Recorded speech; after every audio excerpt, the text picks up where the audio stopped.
Yes, and then we heard Stranger Tonight, of course, from Frank Sinatra. And now we've got one of Sammy's favourite records, right? Yes. This one was #1 way back in April, and now we're going to listen to it again in December 1966 from Spencer Davis, Keep On Running. Well, I think the next song is called Pretty Flamingo, but I can't honestly remember who it's by. Thank you very much indeed. Nice to see Paul Jones back with the Manfred Man, if only for one song. A little earlier on in the programme, I promised you that, in fact, we'd be seeing the Rolling Stones once again, and I'm not the type of man to break his promises. Not often, anyway. Ladies and gentlemen, with a song called Painted Black from the month of June, the Rolling Stones! There we have the voice of Dr. Springfield, You Don't Have to Say You Love Me. And then, at the end of June, this song by Lennon and McCartney went straight up to #1, and a very fine song it is, too. So let's welcome back our old friends, the Beatles, once again. This song that they happened to write for the merry month of June, as Jimmy called it, was Paperback Writer. Here are the Beatles! Yeah!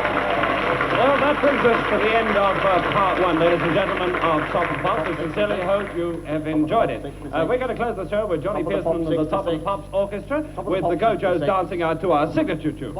And in fact, ladies and gentlemen, we would like to remind you that tomorrow night there is another edition. Hello again, and here we are with part 2 of the show. Today spotlighting all the #1 records from July right up to this very week in December 1966.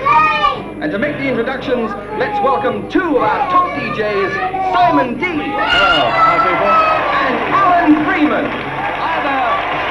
Hi there, Popsicles. Tonight we sailed on that yellow submarine launched by the Beatles in August, but in the month of July, it was really happening at #1 with a song called Getaway, and that means the great, tremendous talent of Mr. George G. Payne.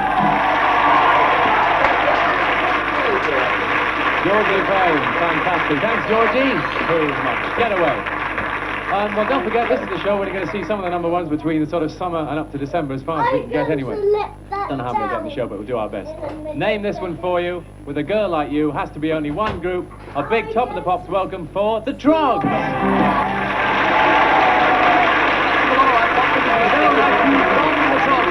It comes one of the big ballad successes of 1966. As a matter of fact, it's just disappeared out of the top 20 after many weeks indeed.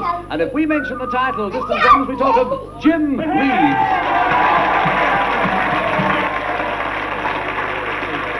That was another #1. This was drummed by Jim Reeves. Unbelievable. Thank you very much, Dan. Well, now, back in September, there was a hit for a group that subsequently had 2 hits. Of course, it won't need much introduction from me. Massive Screams, The Small Faces, All or Nothing. And there it was, Popsicles, All or Nothing by the Small Faces. We wonder if this brand new one will be #1 again. We'll have to wait and see. But we do know about this song because many people consider it the best John Lennon, Paul McCartney composition ever written. In August, it came in August, stayed there for 4 weeks. The song, you know it well. It's by the Beatles, and it's called Eleanor Rigby. There you go, fantastic sound, of course, Eleanor Rigby from the Beatles, and some great pictures to boot. And there's some pretty great gear around the studio, I'll tell you that tonight. Now, a great welcome for Top of the Pops 1966 for our next guest, whose song was written for him by Mick Jagger and Keith Richards, of course, one of the best sounds of the year. Out of Time, Chris Farlow. The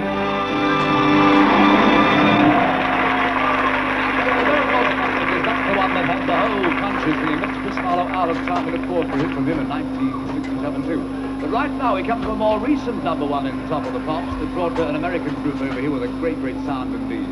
They climbed into that British top 10, and how they turned things up. It was the Beach Boys and a song we know you love called Good Vibrations. This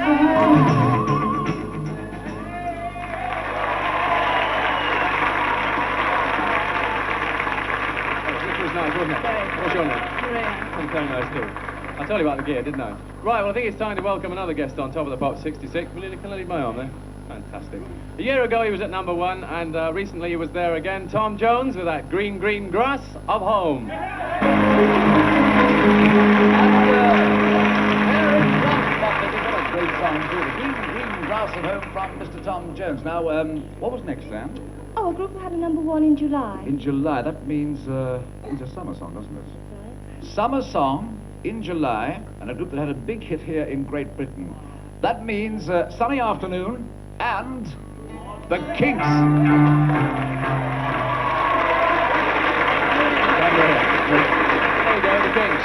summertime. And talking of summer makes me think of sun, and a good cue for our tip for the top, because we're going to have it on this sort of special show, despite what everybody says. It's the new one, of course, by a young gentleman recently returned from the States after tremendous success, Donovan, the Sunshine Superman.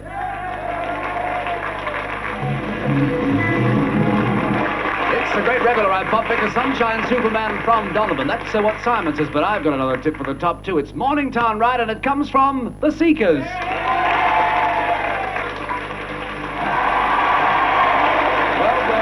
Very near the end of the show, Pop, because and a very exciting year of pop music in 1966. I wonder what it will be this time next year. Just we could all know, then perhaps deciding not to know about it. Anyway, as yet, there's a number one we haven't featured in the show tonight. What a great record that went right up to number one in the British charts. We're hoping they'll come back in 1967 too. We're talking about Reach Out, I'll Be There, and it comes from the Four Tops.